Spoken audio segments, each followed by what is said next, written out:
अस्सलामुअलैकुम दोस्तों, उम्मीद है आप लोग खैरियत से होंगे।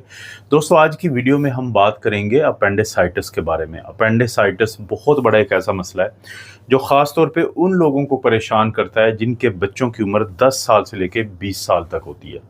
क्योंकि ये वो बीमारी है, ये वो सर्जिकल इमरजेंसी है जो इस उम्र के बच्चों में बहुत ज़्यादा होती है।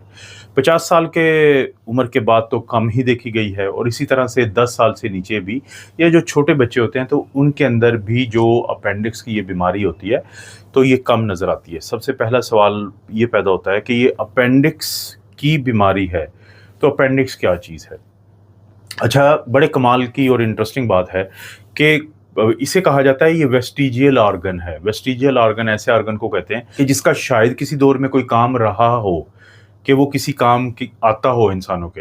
लेकिन अभी फ़िलहाल इस वक़्त साइंस कहती है कि इसका बज़ाहिर कोई मालूम नहीं पड़ता कि ये ऑर्गन ये जो हमारे जिस्म में मौजूद है, तो इसका काम है क्या? तो इसलिए इसको कहते हैं वेस्टिजियल ऑर्गन। ये कहाँ पे मौजूद होता है? छोटी आंत जहाँ पे बड़ी आंत के साथ जुड़ती है, यानी टर्मिनल आइलियम जो है वो छोटी आंत का आखिरी हिस्सा होता है और जो बड़ी आंत जहाँ से शुरू होती है वो सीकम होती है, वो एरिया। तो ये सीकम के साथ जुड़ी होती है, लेकिन ज़ाहिर है वो एरिया समझाने के लिए मैंने छोटी आंत का जिक्र किया है कि बड़ी आंत जहाँ से शुरू होती है, सीकम के नाम से वो एरिया है, तो वहाँ पे ये जुड़ी होती है एक यानी कि लूप की तरह बाहर आई हुई होती है। तो इसका प्रॉब्लम क्या है असल में? असल में मसला ये होता है कि इसका सिर्फ़ एक ही दरवाज़ा है, यानी जो सीकम के साथ जहाँ पे ये जुड़ी हुई होती है, बस वहाँ पे एक एंट्री है, लेकिन ये ब्लाइंड लूप है। ये एक ऐसा ऑर्गन है जो जिसकी का दूसरी तरफ कोई यानी रास्ता नहीं है। प्रॉब्लम उस वक़्त बनता है कि जब कोई भी चीज़, कोई पत्थरी या कोई भी चीज़ या जो स्टूल का हार्ड स्टूल का कोई हिस्सा उस दरवाज़े को बंद कर देता है, जहाँ पे ये जुड़ी होती है बड़ी आंत के साथ।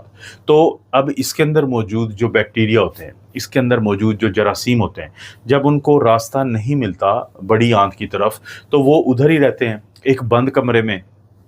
हमारा मुदाफ़िती निज़ाम भी उनके साथ कोई छेड़छाड़ कर रहा होता है। तो इस नतीजे में वहाँ पे इन्फ्लेमेशन बनती है।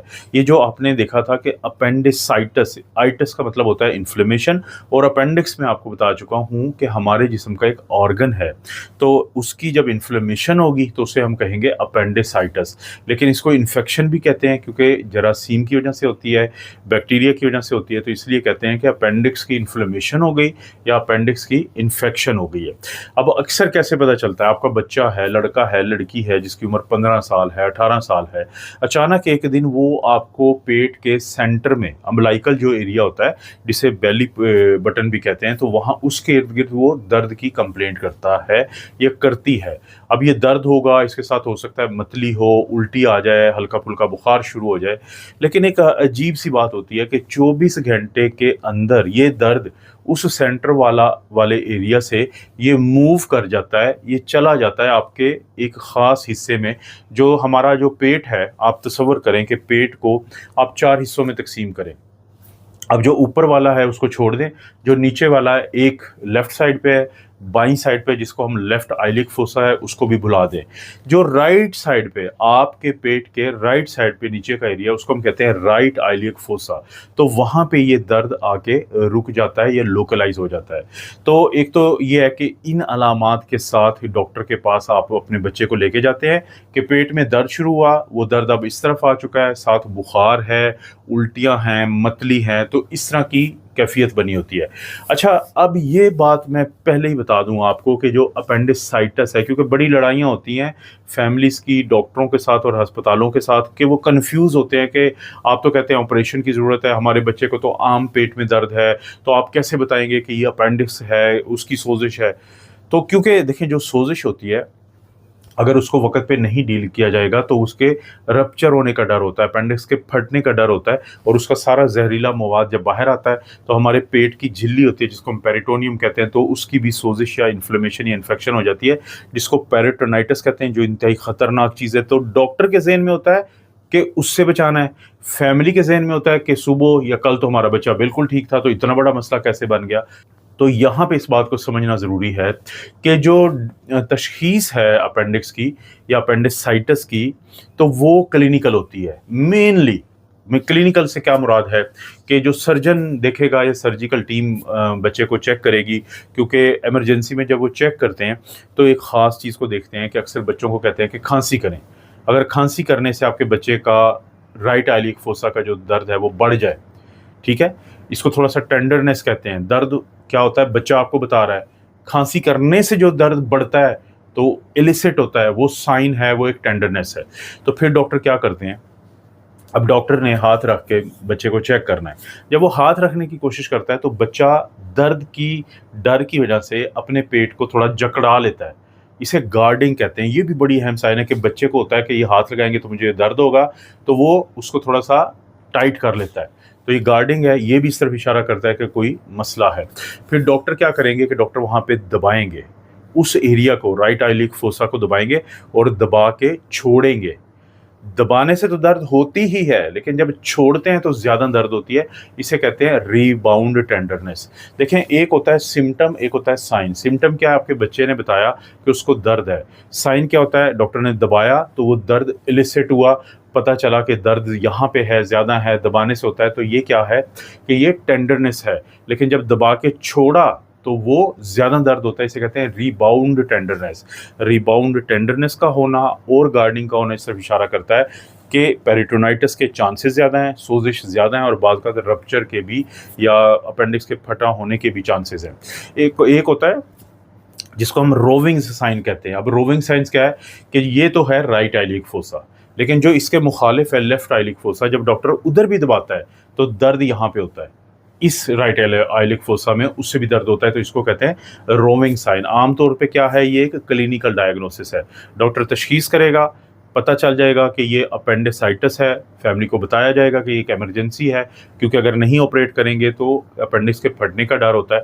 तो इसको अपेंडिसेक्टमी की जाती है। अपेंडिक्स को एक्टमी के काटेंगे और निकाल देंगे, जैसे कोलिसिस्टेक्टमी होता है कि जो गाल ब्लैडर या पित्त है उसको सर्जरी करके निकाल देते हैं। हिस्टेरेक्टमी होता है कि जैसे बच्चादानी को निकाल दिया जाता है। थायराइडेक्टमी होता है कि थायराइड अगर गदूद का मसला हो तो उसको निकाल दिया जाता है। तो एक्टमी का लफ्ज़ कहाँ पे आता है कि किसी चीज़ को काट के निकाल दिया जाए जिस्म से, तो अपेंडिसेक्टमी करते हैं। लेकिन जहाँ पे तशखीस का कोई प्रॉब्लम हो, जहाँ पे हो कि पता नहीं ये अपेंडिक्स है या कुछ और चीज़ है, तो वहाँ पे हम ब्लड टेस्ट का सहारा लेते हैं। जैसे CBC का टेस्ट करवाते हैं तो अक्सर वाइट ब्लड सेल बड़े होते हैं, अक्सर न्यूट्रोफिल बड़े होते हैं। इसी तरह से CRP का टेस्ट करवा लिया जाता है। तो CRP सी रिएक्टिव प्रोटीन है कि जो इन्फ्लेमेशन की वजह से जब बॉडी में कहीं पे इन्फ्लेमेशन हो तो आपका जिगर उसको बनाता है। ये एक्यूट फेज रिएक्टेंट है, ये एक ख़ास एक इंडिकेटर है कि इन्फ्लेमेशन है। लेकिन जहाँ पे केस बिल्कुल आके फंस जाए तो वहाँ पे CT स्कैन की भी नौबत आ सकती है। लेकिन छोटे बच्चों में हमारी कोशिश होती है कि अल्ट्रासाउंड से गुजारा करें। हामला ख़वातीन हों तो उनमें हमारी कोशिश होती है कि CT स्कैन, क्योंकि एक्सरे की एक टेक्निक है तो उसकी रेडिएशन बहुत ज़्यादा होती है, तो वहाँ पे भी हम अल्ट्रासाउंड की कोशिश करते हैं कि उससे गुजारा हो जाए। यहाँ पे ही मैं एक बात कर दूँ कि अगर वो फीमेल, वो ख़वातीन या लड़कियां जिनकी उम्र चाइल्ड बेयरिंग एज होती है, कि वो उम्र होती है कि जिसमें वो बलूगत क्रॉस कर चुकी होती हैं और अभी माहवारी उनकी बंद नहीं हुई होती, तो जब ऐसा दर्द होता है तो हम हमेशा हमल को, प्रेगनेंसी को ज़रूर देखने की कोशिश करते हैं। तो उसके लिए या पेशाब का टेस्ट करवाते हैं HCG, या फिर ब्लड का टेस्ट करवाते हैं ह्यूमन कोरियोनिक गोनेडोट्रोपिन। क्योंकि अगर किसी को एक्टोपिक प्रेगनेंसी है कि जो फेलोपियन ट्यूब के अंदर यानी कि बच्चा रुक जाता है, जो एबनॉर्मल पोजीशन है, तो उसका दर्द भी यहाँ पे होता है। अगर कोई अपेंडिक्स समझ के उसको ऑपरेट करने की कोशिश करेगा तो ये मोहलिक चीज़ साबित होती है। तो इसलिए प्रेगनेंसी को रूल आउट करना ज़रूरी है। और ख़वातीन और लड़कियों में इसी तरह से हम अल्ट्रासाउंड भी लाजमी करते हैं, ये देखने के लिए कि कहीं जो राइट साइड की ओवरी है, बेजादानी है जिसमें अंडे बनते हैं, कहीं उसकी सिस्ट तो नहीं बड़ी बनी हुई कि जो रप्चर कर गई है या टॉर्शन है कि वो मुड़ गई है, तो उसकी वजह से ये अलामत आ रही है। और बाज़ वक़्त वैसे भी कुछ चीज़ों को रूल आउट करना ज़रूरी होता है, जैसे एक मीजेंटेरिक लिम्फेडेनाइटिस होता है। मीजेंटेरिक लिम्फ के पेट के अंदर लिम्फ नोड होते हैं, बच्चों का गला ख़राब होता है तो वो सूज जाते हैं, तो उसका दर्द होता है, तो उसको भी ज़रा हम अल्ट्रासाउंड CT स्कैन से पकड़ सकते हैं। इसी तरह से एक मैकल्स डाइवर्टिकुलम होता है कि छोटी आंत की हर 100 में से 2 लोगों की वो जो एक बाहर पाउचिंग बनी होती है, थैली बनी होती है, तो जब वो ब्लीड कर जाए, उसमें इन्फेक्शन हो जाए, तो उसका दर्द भी यहाँ पे तंग कर रहा होता है। तो ये और ये वो चीज़ें हैं कि जिनको रूल आउट करना ज़रूरी है, जिसके लिए फिर आगे ये जो जैसे मैंने CT स्कैन, अल्ट्रासाउंड की बात की है तो उसकी ज़रूरत पड़ जाती है। लेकिन कहीं पे अगर आपकी रिपोर्टें नॉर्मल आएँ, लेकिन डॉक्टर को फिर भी शक हो, तो फिर हम एक डायग्नोस्टिक लेप्रोस्कोपी करते हैं कि हम क्या वो छोटे-छोटे सुराख करके, तो 2 तरफ से कैमरा डाला जाता है, एक तरफ से औज़ार डाला जाता है। तो उससे फिर देखा जाता है कि कहीं फिर कोशिश की जाती है कि देखा जाए कैमरे की मदद से। कैमरा डाला, 2 तरफ से औज़ार डाले और देखा कि वाक़ई वहाँ पे सोज़िश या इन्फ्लेम तो नहीं हुई हुई है अपेंडिक्स किसी की, और इसे कहते हैं डायग्नोस्टिक, और पता चल जाए कि है तो फिर उससे ऑपरेट भी कर देते हैं, तो ऑपरेशन भी हो जाता है। बाज़ औक़ात एक चीज़ बन जाती है जिसे अपेंडिकुलर मैस कहते हैं। वो क्या होता है कि हमारी आंतों के आगे एक झिल्ली होती है जिसे हम ओमेंटम कहते हैं।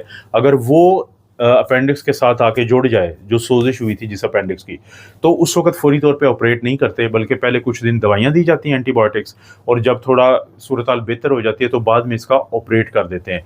याद रहे कि अगर किसी को अपेंडिसाइटिस है और उसका ऑपरेशन नहीं करवाते हैं, तो उससे वो रप्चर हो जाएगा, पेरिटोनाइटिस हो जाएगा, जान तक जा सकती है। तो इस चीज़ का ध्यान रखें, और अपेंडिक्स के ऑपरेशन के बाद कभी भी मत समझे कि सूरत-हाल बेहतर होगी हमेशा, क्योंकि अपेंडिक्स के ऑपरेशन के बाद इन्फेक्शन का डर होता है, तो ब्लीडिंग का डर होता है, तो बहुत मुहतात रहना होता है कुछ दिनों के लिए। और अपेंडिक्स बुनियादी तौर पे एक ऐसा ऑर्गन है कि जिसमें यंग बच्चों में इसकी सोज़िश या इन्फ्लेमेशन होने के चांसेस बहुत ज़्यादा होते हैं।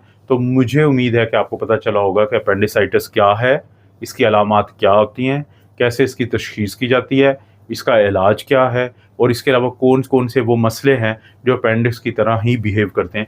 तो उम्मीद है आपको पता चला होगा। इस तरह की मज़ीद वीडियोज़ देखना चाहते हैं तो सब्सक्राइब करें, बेल नोटिफ़िकेशन दबाएँ, वीडियो को लाइक करें, अच्छा सा कोई कमेंट करें।